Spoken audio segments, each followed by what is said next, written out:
A very good afternoon and welcome all of you to this class on public administration. Under public administration, we are going to deal with administrative Raj under British rule. So, Indian administration topic 3. This is first of all we have covered Arthashastra, Kautilya and all, right? After that we have covered Mughal administration in detail, quite a detail I would say. Alright, now the third topic under the historical background of Indian administration, we are going to talk about administration under British rule. So, like the previous few classes on Mughal administration, this would again be a revision of modern history, but from the administrative perspective. We are not going to talk about the colorful lives of Rajas, kings and queens. We are going to talk about the administrative details related to the lives of related to the administration under British Raj. Alright, so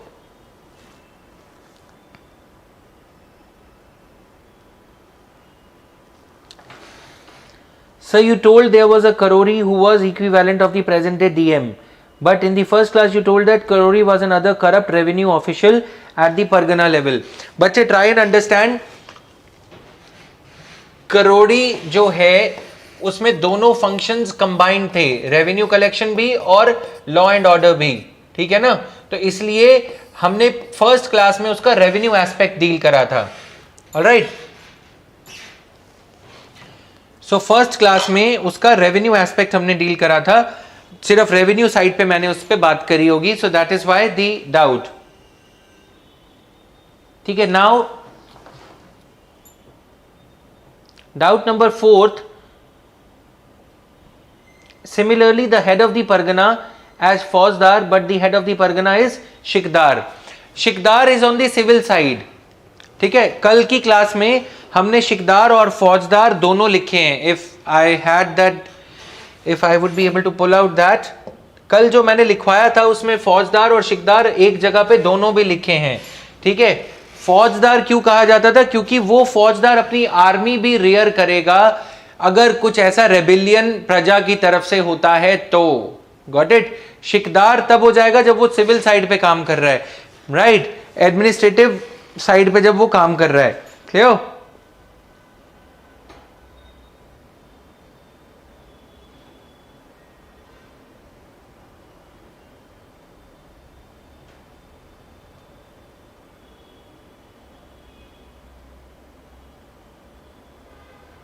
First, in the yesterday's class, mentioned group of Parganas formed Shik, but later in the hierarchy, Shik was mentioned nowhere.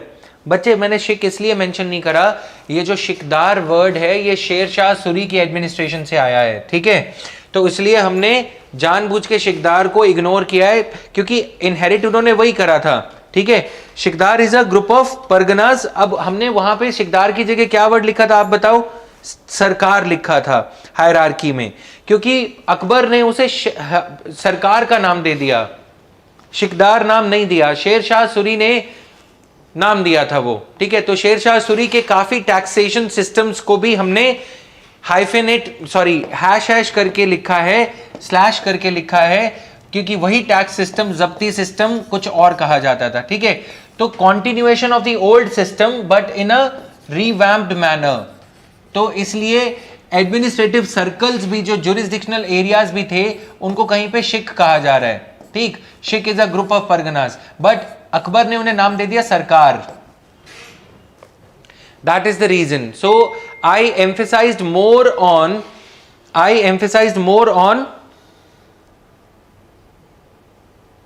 हाँ आ गया. So the zoom link must have been shared with you if you have any doubt. And there's a bit of change we are planning, probably from tomorrow itself. There will be class on Friday only, but the class would be of 5 hours, 2.5 hours की 2 shift में class होगी. ठीक है, every Friday, 1 class every Friday, instead of having classes, because starting of the class sometimes takes a time gap, right? So building up of the momentum again. So what we'll do is एक stipulated कुछ ऐसा time रख लेंगे, 12 बजे 1 बजे 12 से 2:30 बजे तक एक क्लास होगी, फिर 3 से 5:30 बजे तक एक और क्लास होगी, right, 3 to 5:30. So that way we'll be able to wind up the syllabus in 5 to 10 classes only. 2:30 बजे से 2.5 घंटे की 12 बजे से 1 बजे से क्लास होगी, या तो 12 से 2:30, ठीक है, इस तरह से फ्राइडे से. अब डेली क्लासेस की जगह इंडियन एडमिनिस्ट्रेशन हम इस तरह से आगे बढ़ाएंगे, right.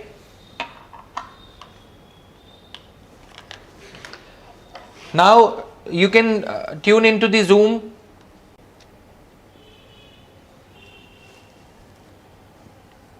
I'd be able to see your doubts and you'd be able to get better clarity through the voice over mode.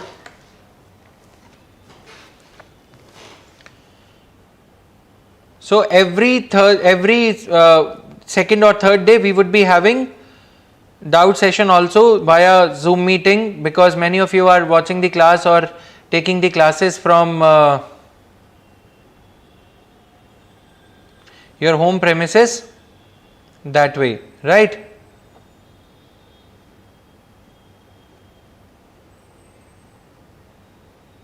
So am I audible now? Can you mute the background sound of the video player? Or all right. Hello? Yes, Vardhaman.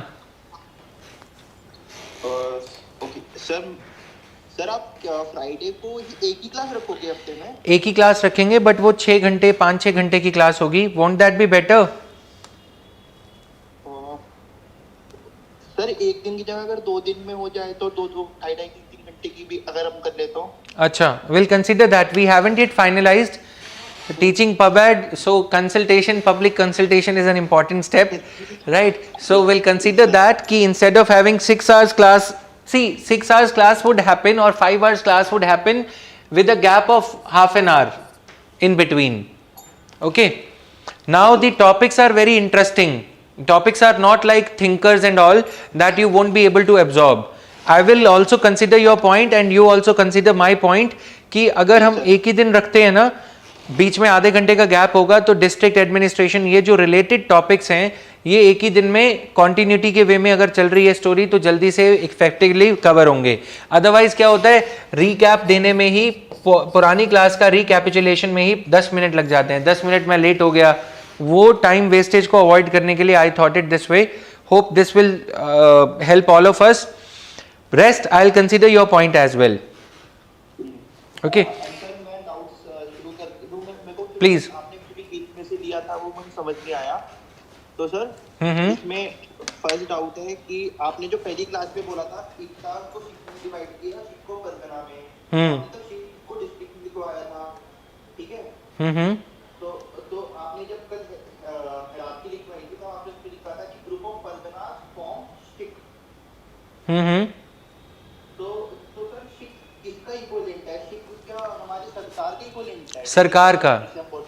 सरकार को हम district बोलते हैं, है ना. शिक is the equivalent of सरकार. Okay sir. And sir आपने फर्स्ट क्लास में ये बोला था कि डिस्ट्रिक्ट है उसका हेड शिकदार है, और जो परगना है जिसको हम सब डिस्ट्रिक्ट बोल रहे थे उसका हेड है आमिर. यस. तो सर मतलब एक्चुअली मैं कल और परसों की क्लास की पूरी पूरी रिवाइज कर रहा था. तो सर ये था कि कल की क्लास में ये जो है कि शिक जो है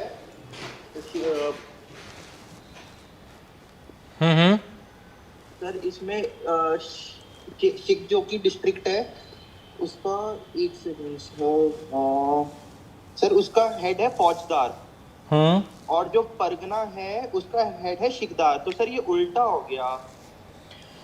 देखो, ये जो शिकदार वाली टर्मिनोलॉजी है ना, उस वजह से जो कंफ्यूजन हो रहा है. Shikdar as a term, as a designation was during the era of Sher Shah Suri.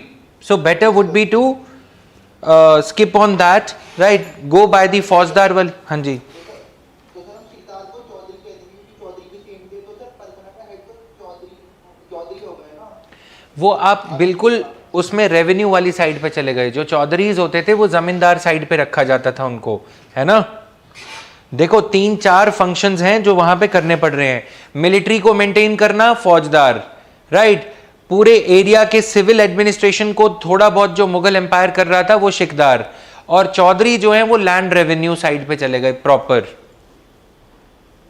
Sir फिर अगर हम सरकार लेवल पे बोले तो क्या है फौजदार, तो सर आपने ये तो बोला था कि जो फौजदार है वो मिलिट्री सिविल और रेवेन्यू सारे फंक्शन डिवीजन सब फौजदार ही रखेगा। यस, आंसरेबिलिटी ओवरऑल उसको रहेगी। अब देखो फौजदार की दिक्कत क्या है ना, सबसे पहले ही दिक्कत है कि जो एरिया है उसके ऊपर ग्रिप रहे। अगर कुछ ऐसा हे वायर होता है तो एक यूनिटी ऑफ कमांड होनी चाहिए, वो यूनिटी ऑफ कमांड फौजदार को दी गई है। ओके, जो कि एक चौकीदार से कोऑर्डिनेट करेगा फौज। हाँ हाँ, चौकीदार एट दी विलेज लेवल। और सर ये डिफरेंस क्या है सूबेदार और इक्तेदार के बीच? सूबेदार और इक्तेदार, सूबेदार पुलिस साइड पे आ गया। मतलब ये दोनों जो रेफर कर रहे हैं ये सूबा में ही होता है ना, इक्ता ही सेम है सूबा, राइट? यस। तो सर मतलब सूबेदार भी बोल सकते हो इक्तेदार भी बोल सकते हैं, दोनों का मतलब इक्तेदार का जो लिटरल मीनिंग है वो है अथॉरिटी। इक्तेदार का लिटरल मीनिंग है अथॉरिटी, गवर्नमेंट अथॉरिटी, सिंपल। ठीक है, अब उसको अथॉरिटी के लिए माई बाप बोलते हैं, कभी कुछ बोलते थे, तो वो इंटरचेंजेबली ये टर्म्स यूज होती हैं वहां पे ब्रिटिश उसमें मुगल एरा में। Okay sir. और सर आपने जो है ना इसकी क्लास में हेड लिखवाए थे कि जैसे आपने हेड लिखवाया कि सूबे का हेड है दीवान, बट सर सूबे का हेड होता है सूबेदार, क्योंकि इसके टर्मिनोलॉजी के हिसाब से जाए, क्योंकि जो दीवान है, ठीक है सर, दीवान जो है, दीवान सेंट्रल मुगल एडमिनिस्ट्रेशन में फाइनेंस मिनिस्टर होता था। तो सर सूबे का हेड दीवान कैसे हो गया, सूबेदार होगा? बच्चे देखो वहां पे ना ऊपर कहीं ना कहीं रेवेन्यू एडमिनिस्ट्रेशन भी मैंने लिखवाया था, जब बात रेवेन्यू की आती है तो वो दीवान हो गया।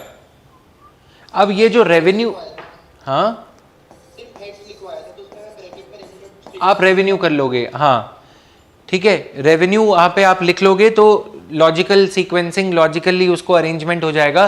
क्यों? क्योंकि ये जो रेवेन्यू वाला दीवान है, रेवेन्यू वगैरह सब इकट्ठा करके, वहां पे सुप्रीम इंपॉर्टेंस थी सिक्योरिटी, क्योंकि मुगल्स ने बहुत रैपिड एनेक्सेशन करी थी हुमायूं और उसके टाइम पे, है ना। तो एनेक्सेशन हो गई, लोग नाखुश होंगे, प्रजा अगर हैप्पी नहीं होगी, कॉन्टेंटेड नहीं होगी तो प्रॉब्लम कॉज करेगी। इसलिए जो अल्टीमेट अथॉरिटी थी दीवान की या किसी की भी, वो सूबेदार के हाथ में रखी गई, वैसे ही फौजदार के हाथ में रखी गई, वैसे ही जो मिलिट्री हेड्स हैं उनके हाथ में रखी गई। क्योंकि अगर एनेक्सेशन पे अगर प्रजा के ऊपर ही खतरा आएगा, उस एरिया की लॉ एंड ऑर्डर पे ही खतरा आएगा, तो एक पर्सन जो मिलिट्री हायरार्की से आ रहा है उसको हेड दिया गया है, बनाया गया है। तो ये जो आमिर गुलजार है, ये आमिर गुलजार, आमिर फेमस आमिर। हाँ, यस। तो सर जो सरकार है, तो सरकार का हेड आपने आमिर बता दिया है। सरकार का हेड,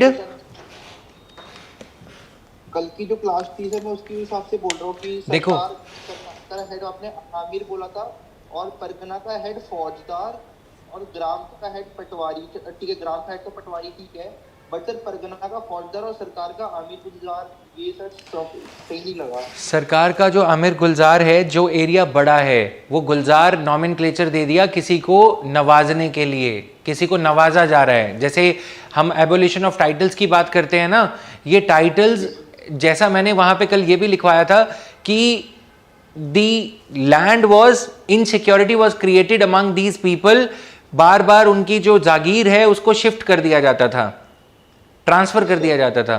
ठीक है, उसी स्कीम ऑफ थिंग्स का पार्ट है ये, डिफरेंट डिफरेंट नॉमेनक्लेचर्स के साथ किसी को बेस्टॉव करना, नवाजना। समबडी वाज बेस्टॉव्ड, हाँ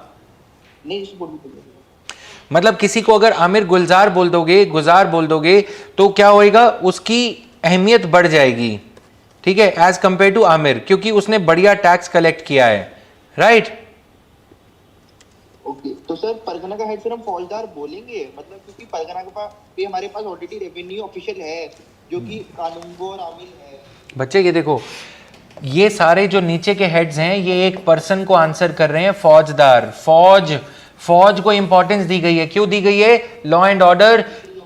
हाँ, रेवेन्यू ऑफिशियल है सिविल एडमिनिस्ट्रेशन के लिए, और छोटे मोटे जो अधिकारी बनाए हैं वो अगर आपदा आती है, अगर इमरजेंसी कोई आती है कि रिवोल्ट हो रहा है, तो फौजदार के हाथ में सारी पावर्स हैं।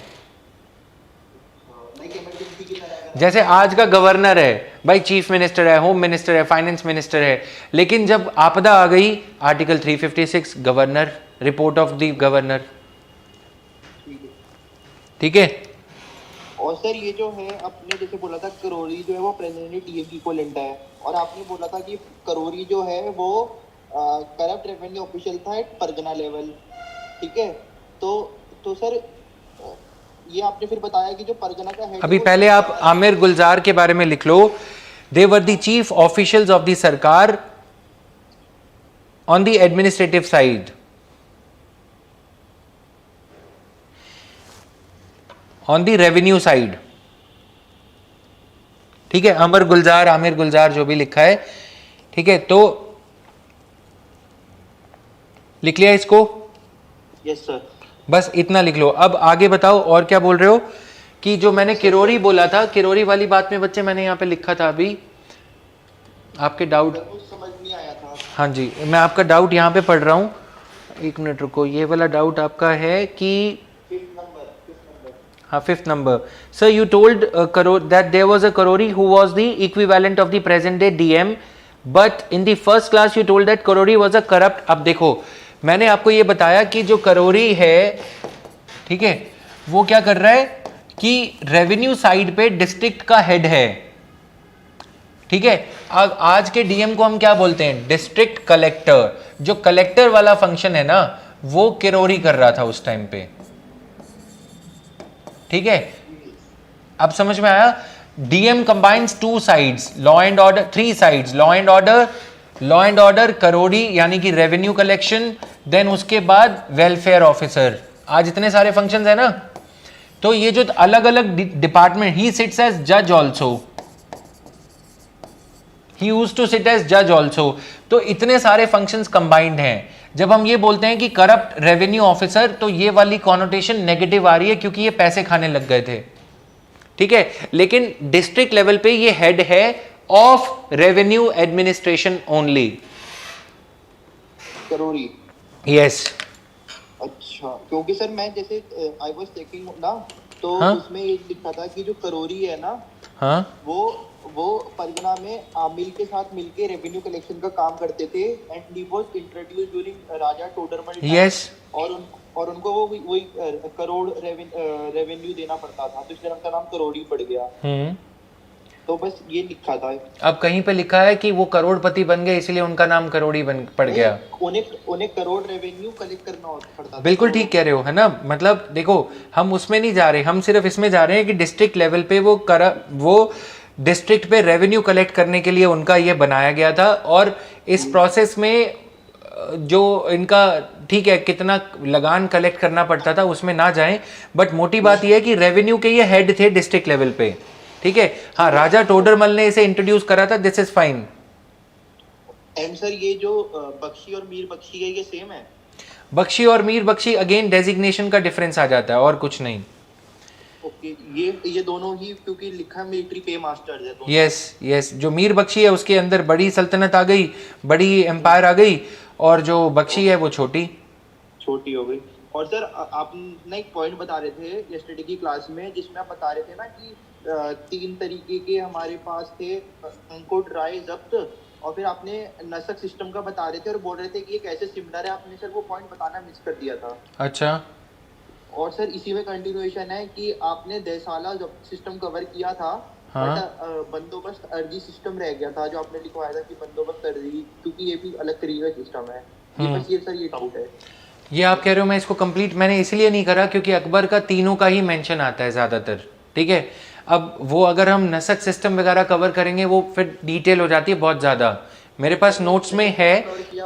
हाँ, आपने सर नसक सिस्टम कवर किया है यस्टरडे, तो आपने बट ये बोला था कि 3 तरीके के मेथड है टैक्स कलेक्शन के, कंकुट, राय और जब्त। राइट। आपने ना तीनों को लिखवाया था, फिर आपने नसक सिस्टम भी लिखवाया था, और आपने बोला था कि ये कैसे कि कैसे ये सिमिलर है इनमें से किसी के, और आपने वो पॉइंट बताने भूल गए थे क्लास में। ठीक है, सो अगर नसक पे आप ये जानना चाह रहे हो, इसमें सिमिलैरिटी क्या है, प्रीवियस रिकॉर्ड्स पे ही बेस्ड होता था वो नसक सिस्टम। हाँ, लाइक राइस सिस्टम। राय सिस्टम, यस, इतना सा उसका सिमिलैरिटी का पॉइंट है। ठीक है, इसमें भी क्या है कि स्टेट और कल्टीवेटर एक फिक्स्ड सम को अग्री करते थे। A fixed sum was paid to the state and the number of crops grown, number of crops जो ग्रो करी जा रही हैं वो will not be taken into account. जो फिक्स नंबर है जो डिसाइड कर लिया, क्रॉप हाँ, कैसी भी हो, तो this agreement was called as nasaq. Okay. And sir last doubt, ये जो बंदोबस्त अर्जी है ये कवर नहीं किया था, ये कौन सा तरीका है? देखो, नहीं जाओगे इसमें तो ठीक है, अननेसेसरीली बहुत ज्यादा।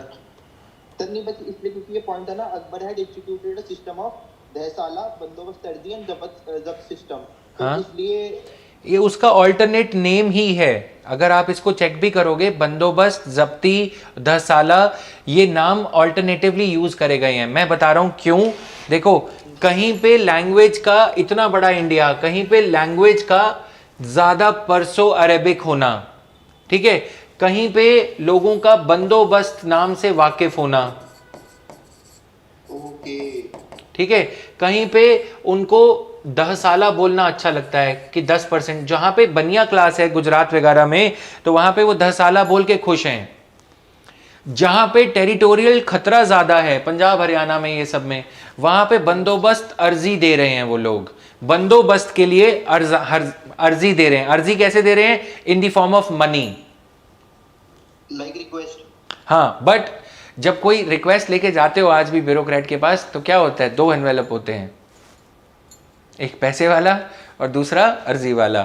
तो अर्जी नहीं तो फिर मर्जी आ जाएगी, है ना, डिस्क्रिशनरी पावर आ जाएगी, मैं नहीं करता, ठीक है। अर्जी लेके जाओगे तो हर्जाना देना पड़ेगा, तो वो नॉमेनक्लेचर अलग अलग जगह पे यूज हुआ है, राइट। किसी जगह पे इसको जब्ती कहा जाता है। जब्ती का मतलब क्या है? अगर नहीं दोगे तो जमीन जब्त हो जाएगी। Got it? तो change of nomenclature according to regional linguistic differences and according to the tilt of people, inclination of people. अब 10 साल का मतलब है 10%, तो 10 years की एवरेज, 10 years की एवरेज वाला, तो कईयों को 10 साल बोलना अच्छा लगता है। तो सर बेसिकली हमें इतने नॉमेनक्लेचर में जाना नहीं चाहिए। 3 में ही जाएंगे, कॉन्सेप्ट, अंडरलाइन कॉन्सेप्ट सेम है, 3 में ही हम जाएंगे, 3 प्राइमरी सिस्टम्स। ओके। और सर ये हायरार्की में ये लास्ट डाउट है, जो हायरार्की थी उसमें जो यूजुअली कोतवाल बोलते हैं ना, वो सिटी में बोलते हैं, राइट? तो सर ये जो कोतवाल का जो लेवल है, वो अगर हम हायरार्की में डालें तो वो आएगा नहीं ना उसमें, क्योंकि हम सिटी एडमिनिस्ट्रेशन तो हायरार्की में लेते ही नहीं है। विलेज, परगना, सरकार, प्रोविंस, वो जो सूबा होता है, तो उसमें सर हम कोतवाल फिर नहीं डालेंगे ना, कोतवाल क्योंकि पैरेलल है। परगना जो है ना, वो सिटी को ही बोला जाता था, ठीक है, लेकिन परगना की जगह अब मैं एक नई वर्ड आपको बता रहा हूं, कस्बा। अब ये जरूरी नहीं है कि आप उसको लिखो। कस्बा क्या होता है? Small town. Pargana is what? A group of, Pargana is a group of villages, right, है ना। अब कोई विलेज ट्रेडिंग एक्टिविटी की वजह से इतना बड़ा बन गया कि उसको ना तो किसी और परगना में रखना सही होगा, it would not be proper to keep that village into a, ये परगना हो गया बड़ी सिटी, ठीक है, group of so many villages around, ये परगना है, राइट। अब यहां पे आ जाएगा कस्बा, KASBAH, ठीक। उसके नीचे क्या आ जाएगा? ग्राम, ठीक। अब जो ग्राम अगर इतना बड़ा हो गया, क्योंकि यहाँ पे ट्रेडिंग एक्टिविटी ज्यादा है, और ट्रेडिंग एक्टिविटी की वजह से लूट, वहां पे गुंडे आते हैं ना, वो तो डाकू आते हैं, चोरी चक्का की ये सब कर लिया, यहाँ पे कोतवाली बना दी, कोतवाल यानी कि चौकी टाइप्स, ठीक है, ताकि कस्बा जो है सेफ रहे, ठीक है सर, ठीक है, तो इसके लिए कस्बा में छोटे टाउन कस्बा, बहुत सारे कस्बे हैं जो कि इनके मुगल राज में ही बड़े हुए, ग्राम से कस्बा बन गया। एक्टिविटी, ट्रेडिंग एक्टिविटी बहुत ज़्यादा हो गई, रेवेन्यू ऑफिशियल्स की जगह ट्रेडिंग रेवेन्यू ऑफिशियल्स लगाने लग गए, जो बार्टर सिस्टम के तहत या सिक्का जो करेंसी के तहत जो ट्रेड हो रही है उस पर टैक्स लगाते थे। Got it? कोतवाली का काम है, बस वो पुलिस वाला ही होगा, कोतवाल, उसको कोतवाली इसलिए बोल दिया कि छोटे टाउन में है, दैट्स वाई। यहाँ पे उसका वर्जन आ जाएगा चौकीदार। चौकीदार जो है कोतवाल को इंफॉर्मेशन देगा और कोतवाल पकड़ के उसको अपनी जेल में डाल देगा अगर कुछ ऐसा गलत कोई कर रहा होगा।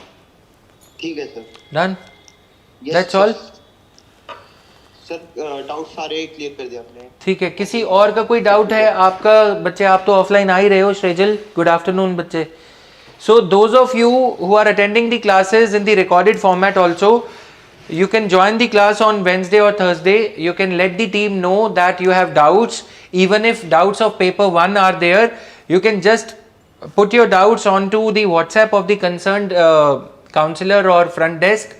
ठीक है, WhatsApp number आपके पास है ही. You can send your doubt across. So I'll be ready with the answer to save on time. Paper 1 Woodrow Wilson से लेकर हर्बर्ट साइमन से लेकर किसी भी टॉपिक में डाउट है, जो टॉपिक्स हमने कवर करे हैं क्लासेस में, you can let us know in advance so that I can put it onto PPT slides so that we can save on time, and on that day we will create a Zoom link as well to help you get your doubt clarified in the effective manner.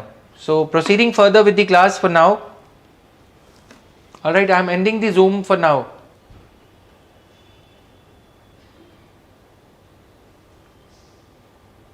Recording stop. All right, so now coming to the British administration. This is a topic which many of you are already thorough with thanks to the modern history. ठीक है, the present Indian administrative structure is largely a legacy of the British rule in India, and Britishers in turn inherited it from the Britishers in its turn in their turn they inherited it from the Mughal Raj, right?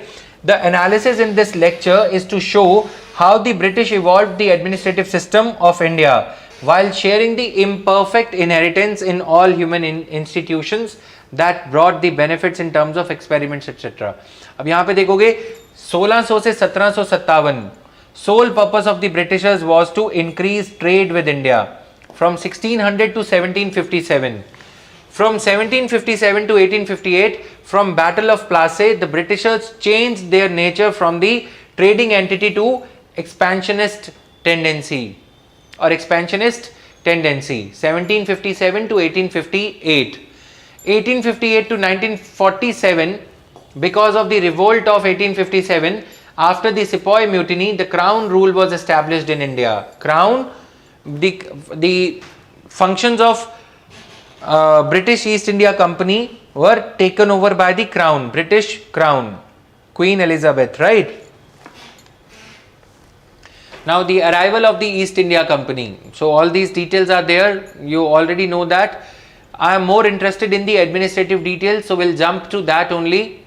From traders to rulers, they arrived on the shores of Bengal strictly as peddlers of their wares. As peddler होता है, drug peddler जैसे बोलते हैं. Peddler means अपने wares को, अपने सामान को बेचने के लिए. प्लास्टिक वेयर्स बोलते हैं, ग्लास वेयर्स बोलते हैं ना, तो वैसे ही अपने सामान को बेचने के लिए आए थे. Between 1600 and 1765, the company chiefly remained a trading company, trading corporation, whose charter means the renewal license, whose charter was renewed by the crown from time to time. 1600 से 1765 तक क्राउन, ब्रिटिश क्राउन, जैसे हमारे यहाँ पे company act होता है, companies act के under registration होता है, वैसे ही इसके अंडर रजिस्ट्रेशन है, right? The taking the advantage of declining Mughal empire, the trading component of the company was supplemented by the territorial dominion.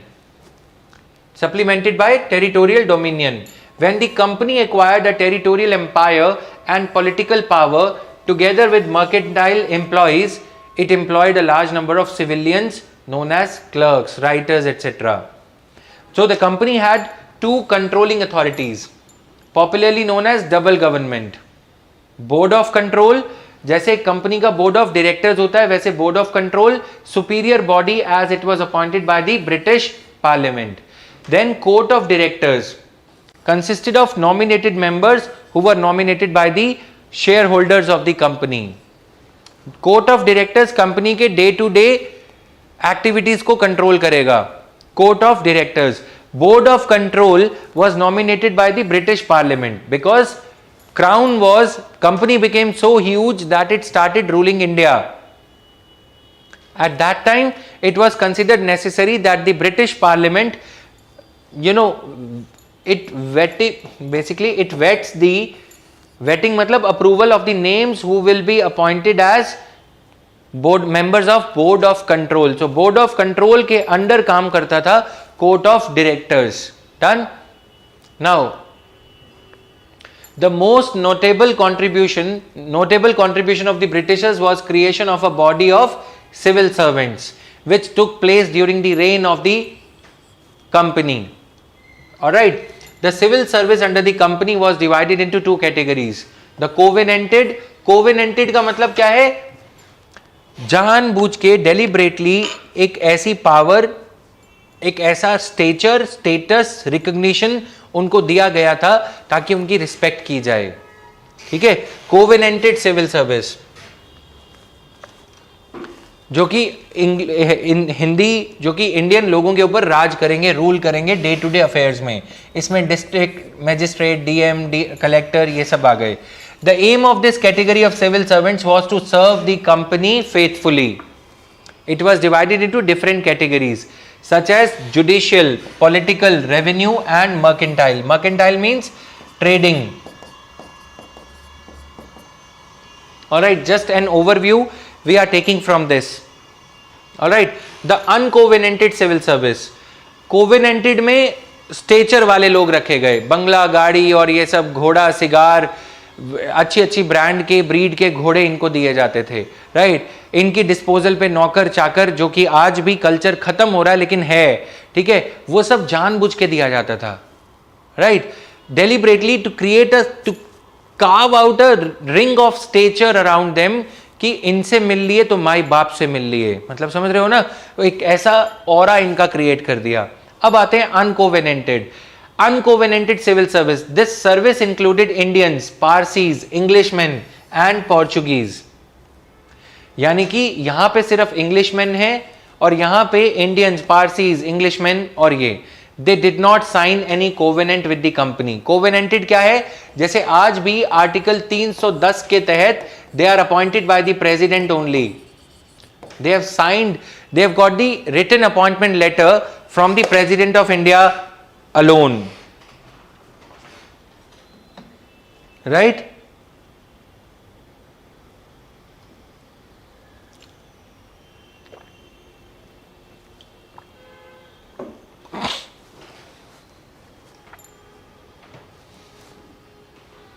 Alright, so this is clear. Now they did not sign any covenant, so they were called as uncovenanted.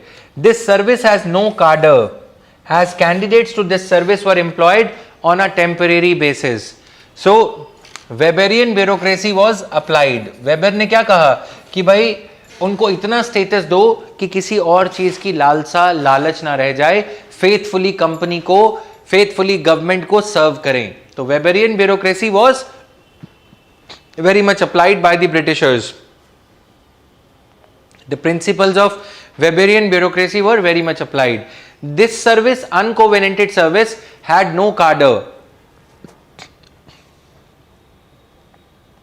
as the candidates to this service were employed on a temporary basis. They did jobs of a mercantile nature such as registering, posting accounts and keeping diaries. There was no uniform system of recruitment, training or promotion. Uncovenanted civil service के लिए there was no uniform system. System was there, but there was no uniform system of training them, of having a fixed uniform for them. Whereas For judicial officers here, for the covenanted service, a particular type of uniform. For political, a particular type. For revenue officials, a particular type of uniform. Even to this day, IRS officers of customs, they still wear a uniform. Okay, so यहाँ पे एक insignia दे दिया, shoulder पे जो police वाले के star marks देते हो, ये सब यहाँ पे वो सब दिए गए हैं. यहाँ पे car, size of bungalow, number of officials working under the covenant civil servant, all this determines his rank, right? यहाँ पे ऐसा कुछ नहीं दिया गया. Company now, the possessions of the company were grouped into 3 presidencies of Bombay, Calcutta and Madras. The personnel policies differed from one presidency to another. Now personnel policy, employees policy of Bombay presidency, employees की तरफ जो policy है Bombay presidency के employees के लिए अलग, कैलकाटा के employees के लिए अलग, मद्रास के एम्प्लॉयज के लिए अलग.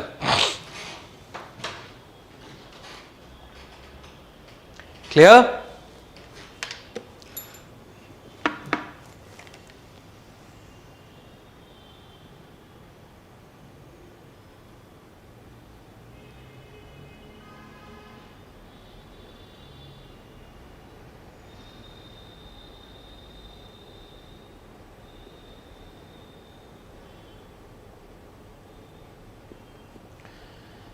Please take a note of it as much as you would want.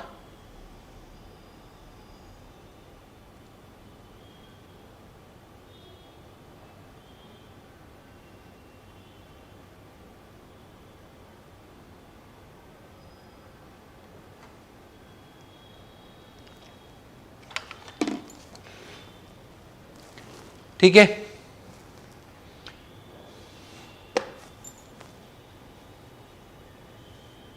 Covenanted civil services, uncovenanted. Write down the features in brief.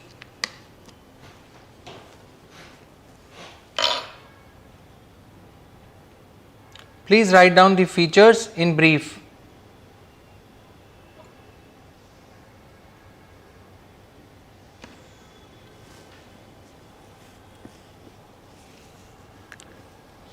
So this is the last heading under Unit 1.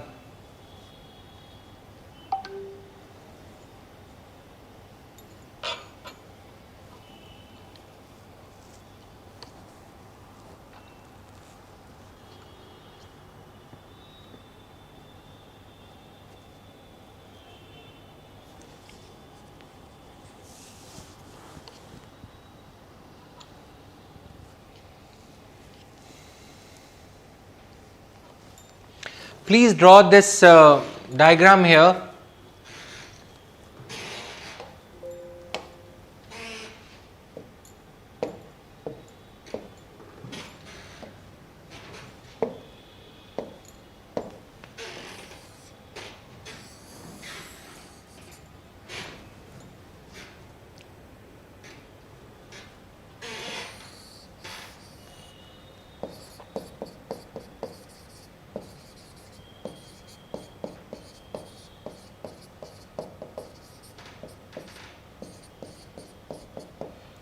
Seeds of Responsible Government, 1858, right? Then Representation for Indians,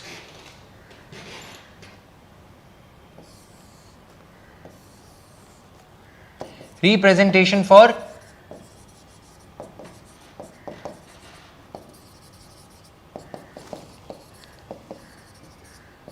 all right, this was by 1861.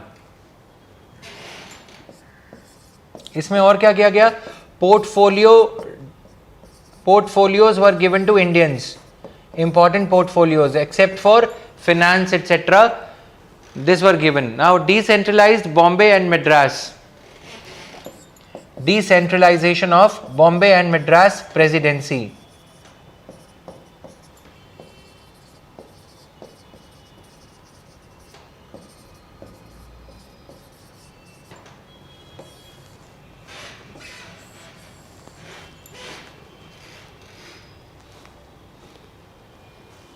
Then 1892 indirect election.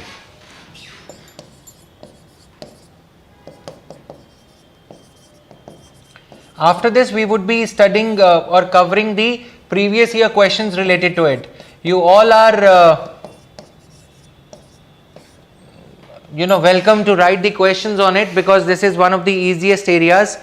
I will be providing the questions. You can submit the answers to it via email, right?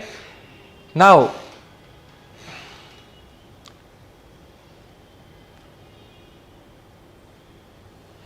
(1892) के बाद क्या हुआ? Direct election and dyarchy.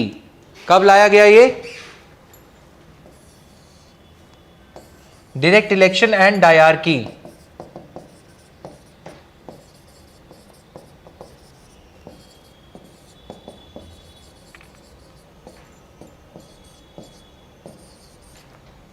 (1909), right.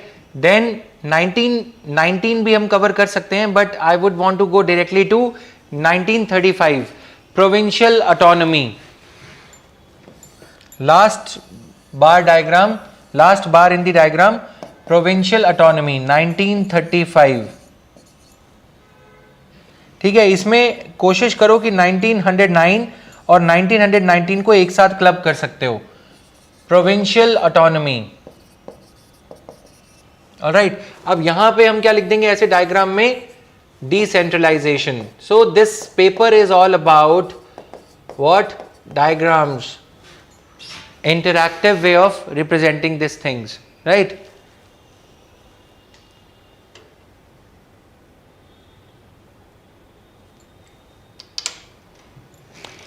ठीक है, start writing the notes.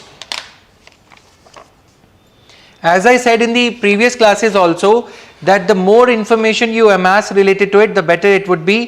So in that respect, after the classes are over, or to supplement the class material, the written notes also, dictated notes also, some printed notes would also be provided to you once you are thorough with this part. All right.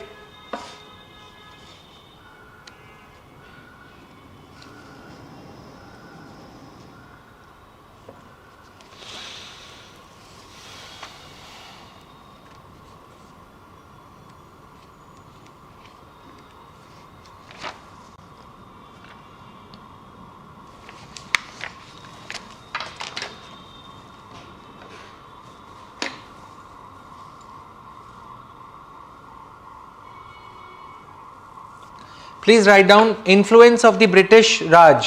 Number 1, influence. First heading is influence of the British Raj is found in the following arenas.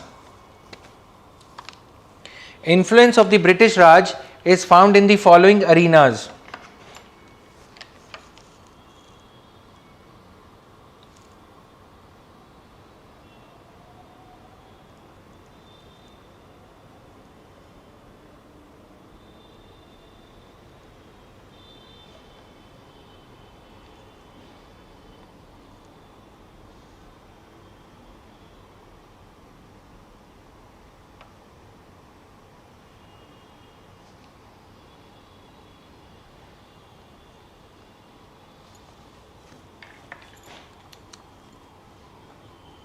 Number 1, constitutional underpinnings. ठीक है, constitutional underpinnings पे impact देखने को मिलता है.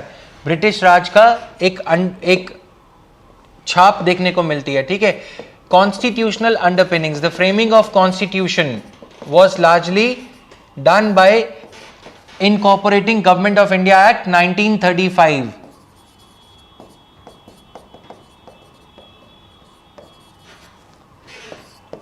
Constitutional underpinnings. Then law and order. Third, revenue. Fourth, civil service. Civil services, अभी मैंने क्या बताया? Article 312, that Article 310, that civil servants can be removed as per the pleasure of the president, right? Civil service. Then you can write about federalism also, federalism में भी इनका impact देखने को मिलता है, ब्रिटिश राज का, गवर्नर की position etcetera, right. Then influence of the British, ये हो गया जनरल। अब आते हैं on revenue administration, influence of the British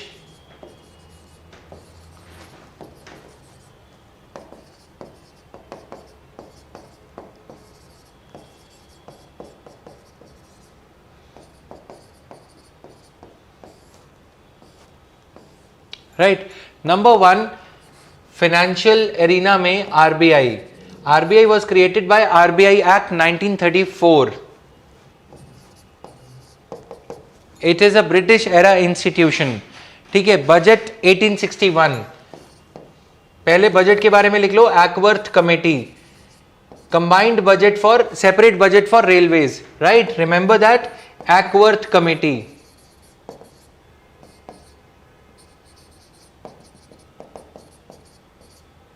Ackworth Committee 1921, separate railway budget. Please write down separate railway budget. Due to paucity of space, I am not writing, but I insist on you to write this much.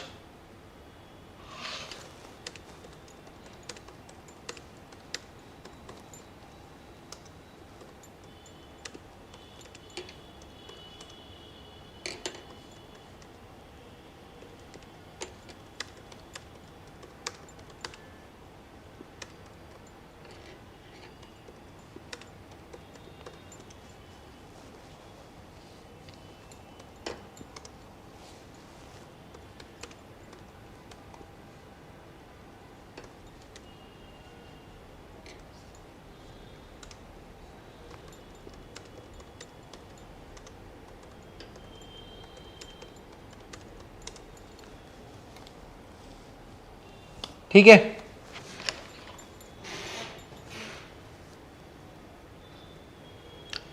अब आ जाओ budget 1861। तो budget का streamline करा गया process in 1861, done. Then उसके बाद land revenue, land revenue system, फिर 1861 में पेपर करेंसी भी लाई गई, पेपर करेंसी, कॉइन्स वगैरह को साइड पे करके पेपर करेंसी, राइट। फिर उसके बाद land revenue system was streamlined, institution of collector और डीएम, इंस्टीट्यूशन ऑफ कलेक्टर और डीएम फॉर रेवेन्यू एक्सट्रैक्शन कह लो या जो भी कह लो, ठीक है। लगान देना पड़ेगा, लगान मूवी में जैसे हम देखते हैं ना, कलेक्टर और डीएम की institution was created for revenue extraction.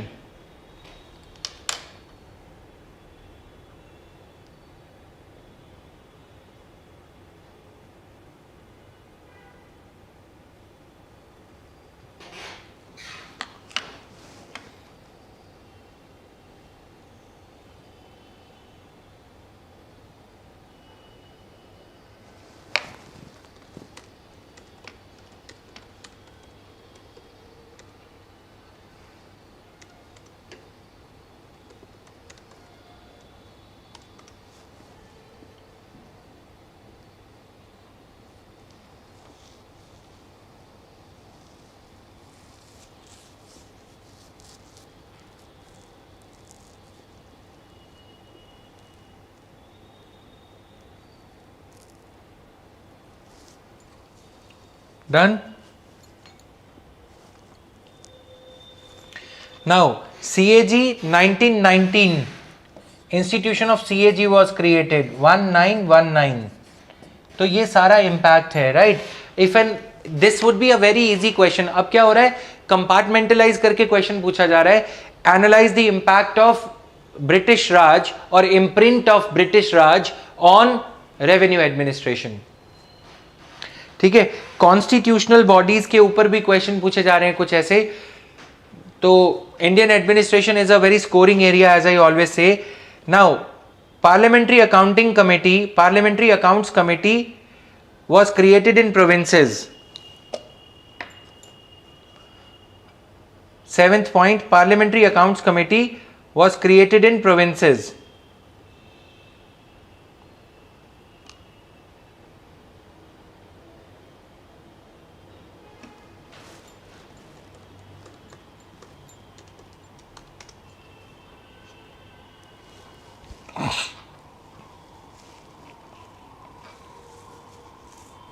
Done?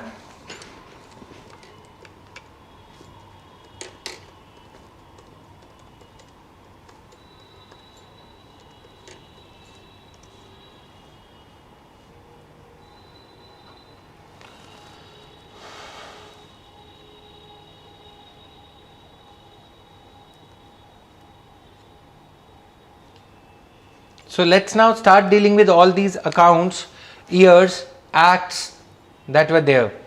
ठीक है, one by one चलेंगे. There are two ways of studying the British era to memorize for the sake of your modern history as well as for the sake of Unit 1 Indian administration, British Raj and Indian administration, right?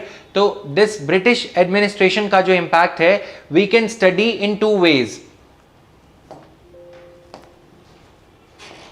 Basically, the questions have been asked in three ways. Rather than making you cover these things in a theoretical manner, I would want to tell you about the tricks of the trade here. What is the trade? Question is being asked in this manner. Sectoral impact. For example, sector क्या है? ठीक है? Revenue, administration, law and order administration. This is how they would ask question. You can check the PYQs also.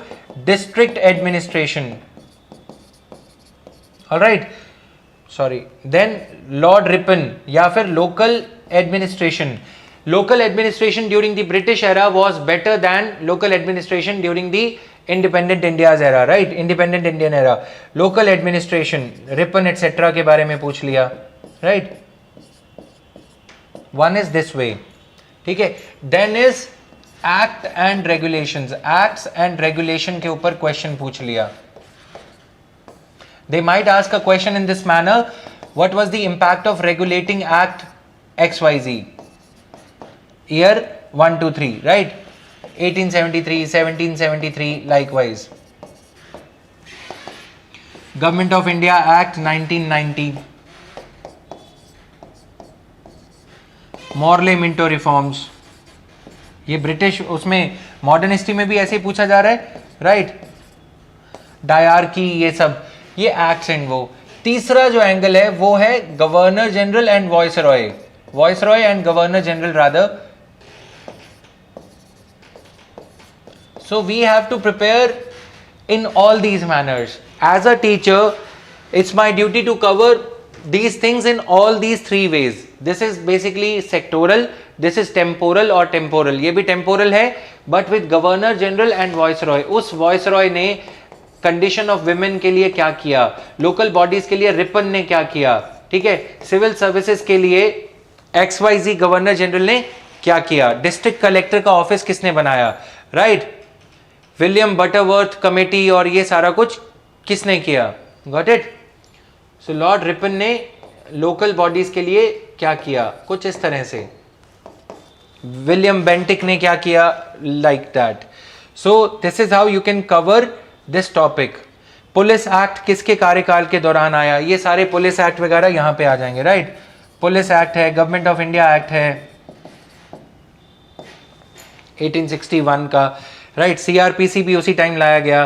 कौन governor general था, उस कुछ उस तरह की चीजें कि इस गवर्नर जनरल के टेन्योर में क्या हुआ था. ज्यादातर क्वेश्चन इस तरह से पूछे जा रहे हैं और इस तरह से. थर्ड वाला is important for your modern history. Agree with me everybody, right? This is how you are suppose to prepare for this subject. Got it? Let me just pull out my PYQ book.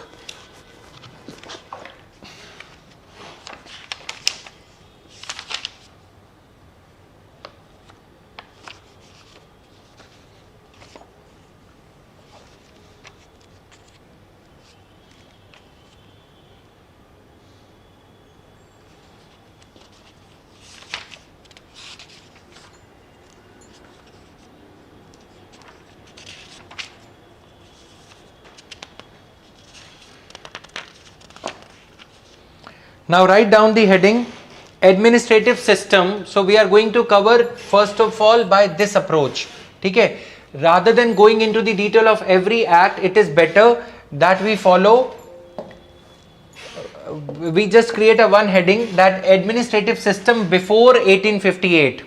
broad heading administrative system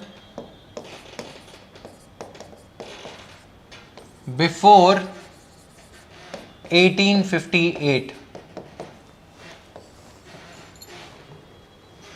Right. Now here comes the Regulating Act of 1773.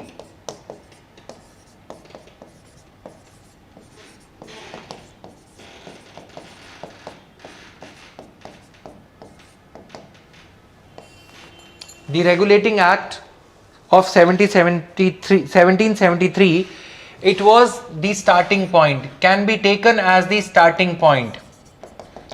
Remember, here I am covering things only from the perspective of Indian administration under British rule and British legacy or British imprint on Indian administration. So administrative point of view will be the center of attention here, will be the focus area. Now Regulating Act of 1773 became the basis of all subsequent legislations.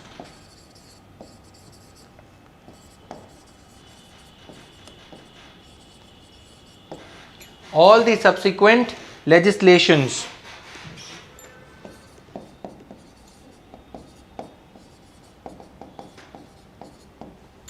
All the subsequent legislations for determining the form of Indian government.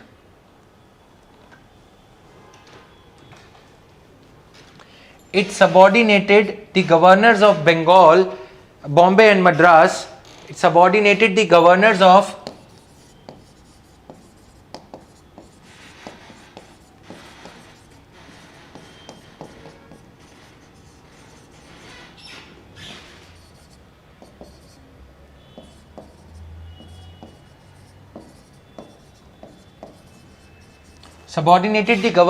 Bombay and Madras to the Governor General of Bengal.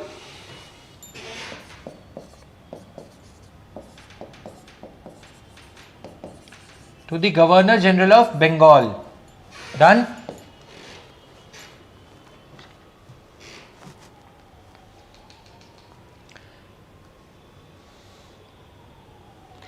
It established the Supreme Court at Calcutta. Established the Supreme Court at Calcutta as the highest court.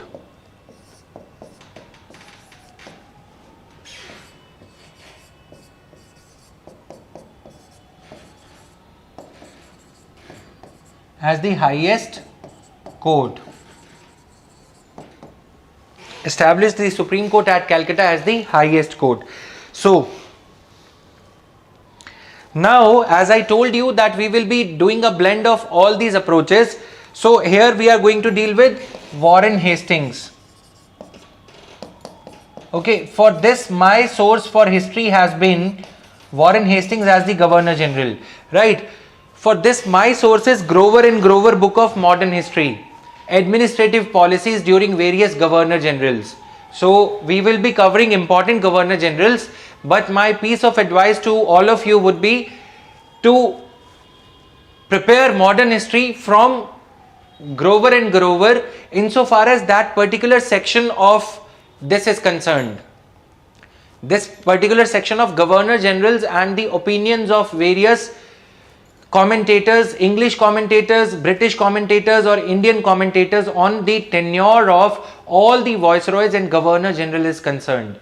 So you can collect the PDF. I will share the PDF on my Telegram channel.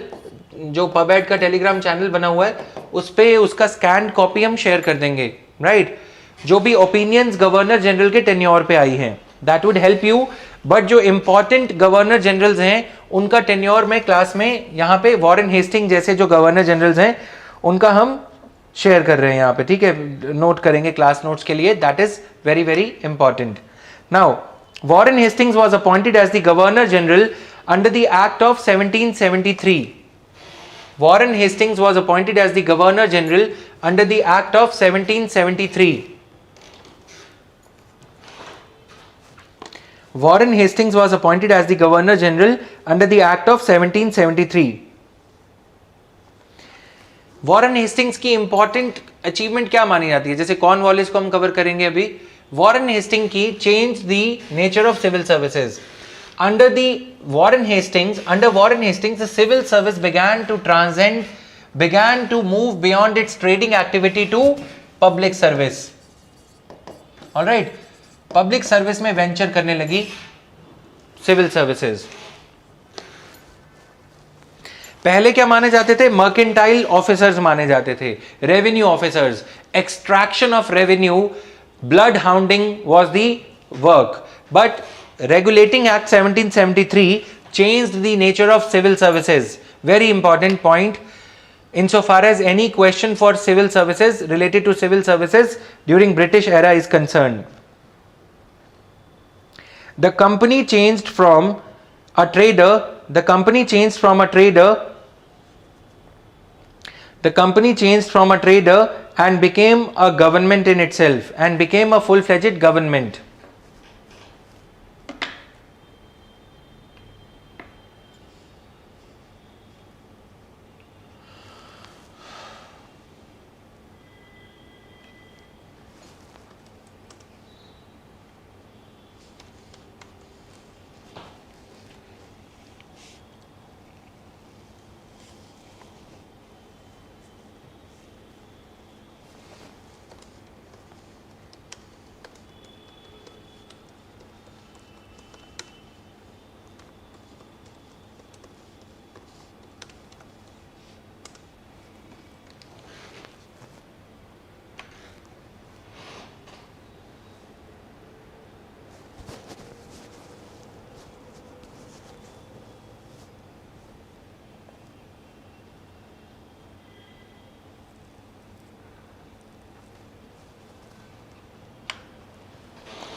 Okay, so this is there.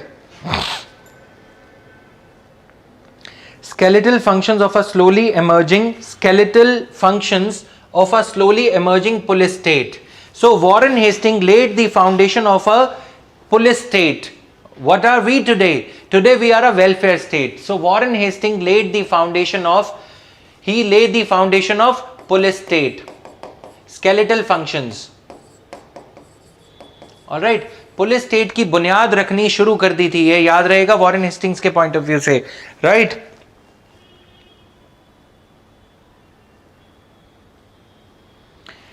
A secretariat was created by the Warren Hastings and was perfected by Cornwallis. Secretariat को create किया. अब यहां पे देखो ये points लिखे हुए हैं. A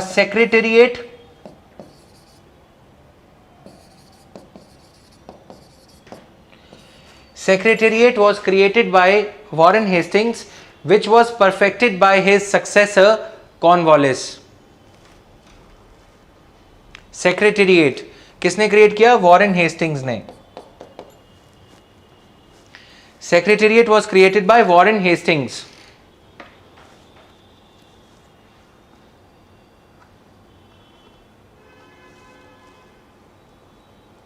Done.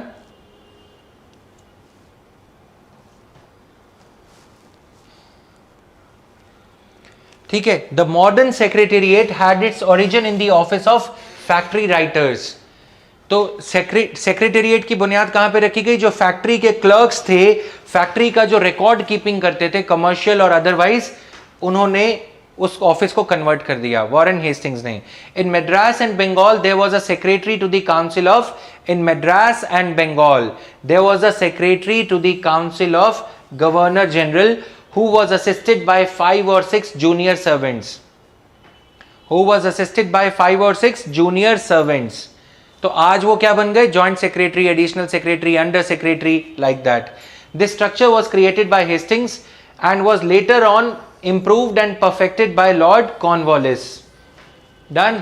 तो चेंजेस अंडर वॉरेन हेस्टिंग्स और चेंजेस अंडर एक्ट ऑफ 1773. तो ओवरलैपिंग देख रहे हो. टेम्पोरल वे और वॉइस या गवर्नर जनरल का जो वे ऑफ कवरेज है, coverage by way of understanding the work of a governor general and coverage by way of understanding the working of an act और the changes brought about by regulating act of 1773. Overlapping है. अब ये depend करता है कि UPSC कैसे question पूछती है. Got it. If they are asking about act, you have to mention all the details that you have studied for the Governor General of that time.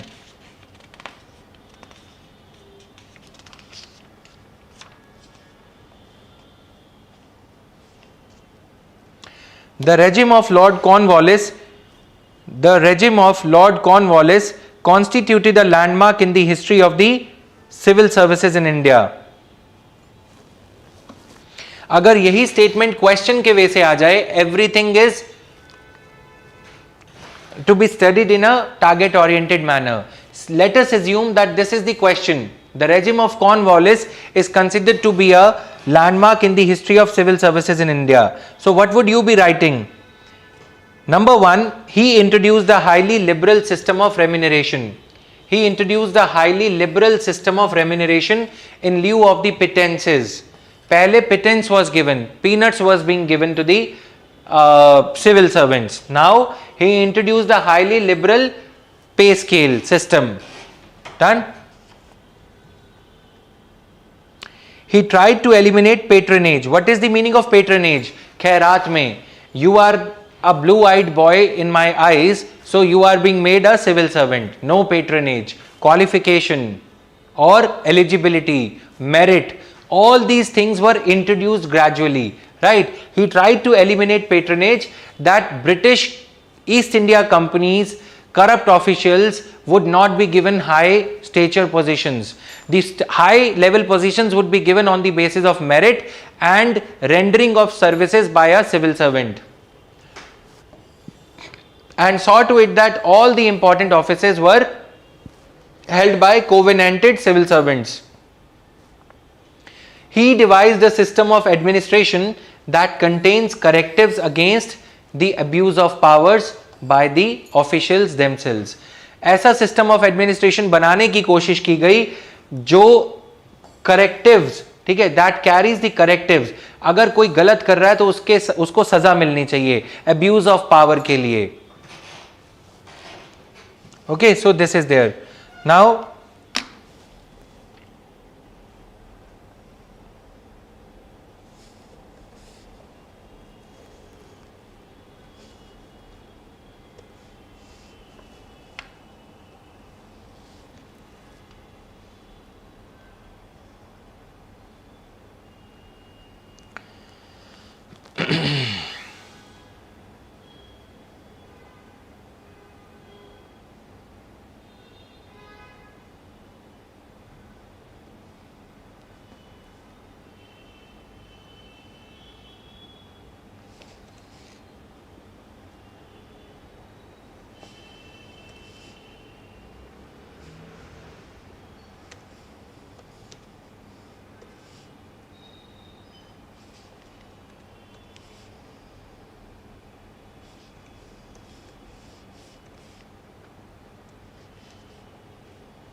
done.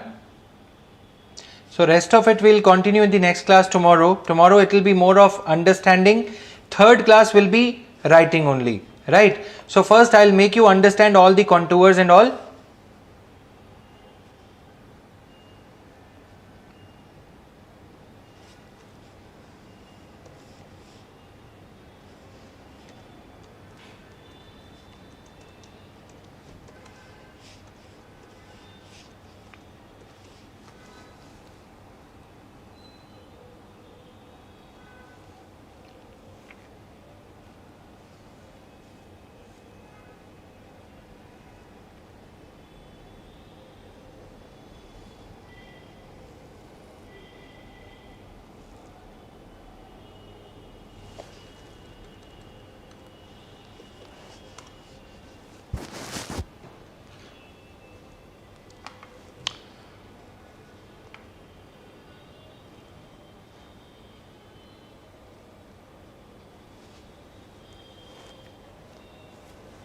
ठीक है, तो ये आज के लिए इतना ही था गाइस.